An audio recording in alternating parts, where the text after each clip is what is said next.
ان سے کہو میں گھر نہیں. بی بی کہنے لگی چلو ٹھیک ہے. دروازے پہ گئی,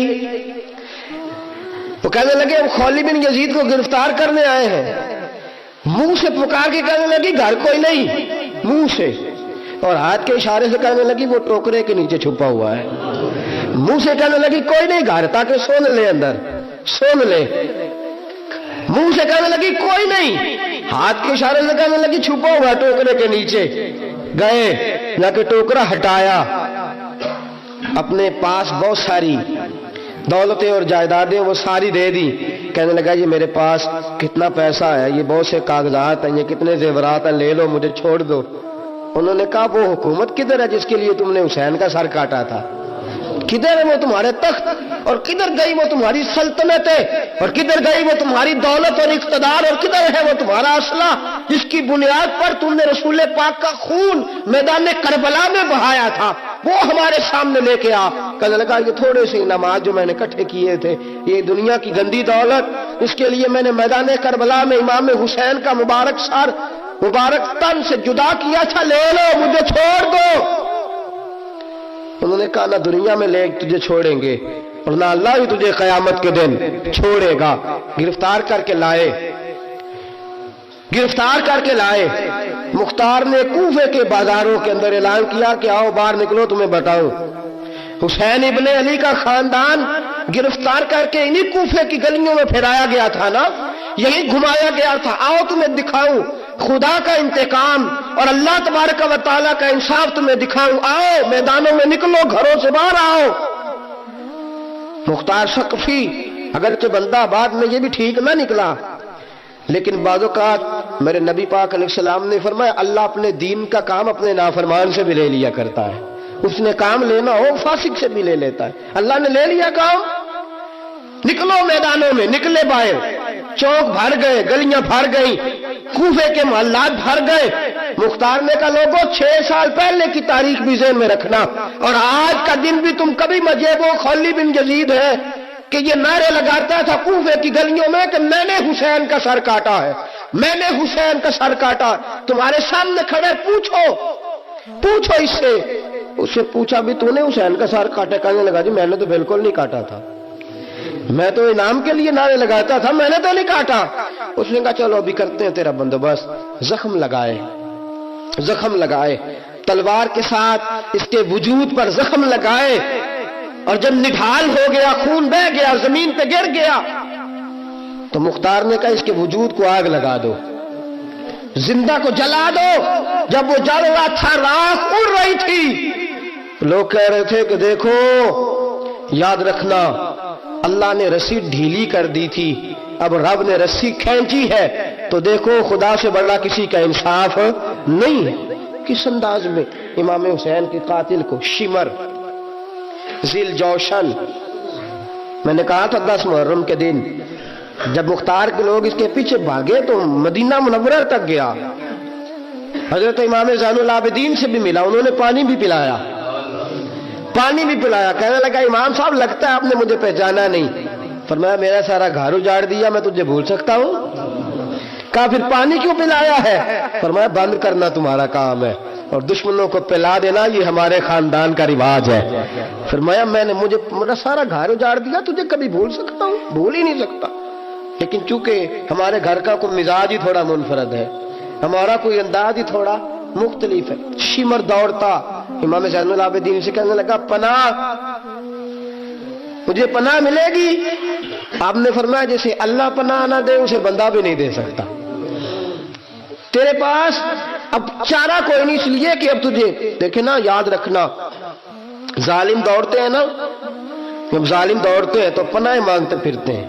جب ان کا توتی بولتا ہے تو کہتے ہیں ہم چما دیگرے نیست, ہمارے جیسا کوئی اور ہے ہی نہیں. اور جب رسی کھینچتا ہے اللہ تو پھر بھاگے پھرتے ہیں, گلیوں اور بازاروں میں دوڑے پھرتے ہیں. اس لیے کہتے ہیں کہ ڈر کے رہنا چاہیے, ڈر کے. آج ان کے ساری شمر کو کہا کہ تو اب تجھے کوئی پناہ دے نہیں سکتا, اس لیے کہ تو اللہ کی پکڑ میں آنے والا ہے. شمر دوڑتا دوڑتا ایک گاؤں میں جا کے چھپ گیا, وہاں کے لوگوں کو مارا پیٹا, کہا قبر کسی نے بتایا تو گردن اڑا دوں گا. رات کا سناٹا چھایا تو مختار ثقفی کا گروہ پہنچ گیا.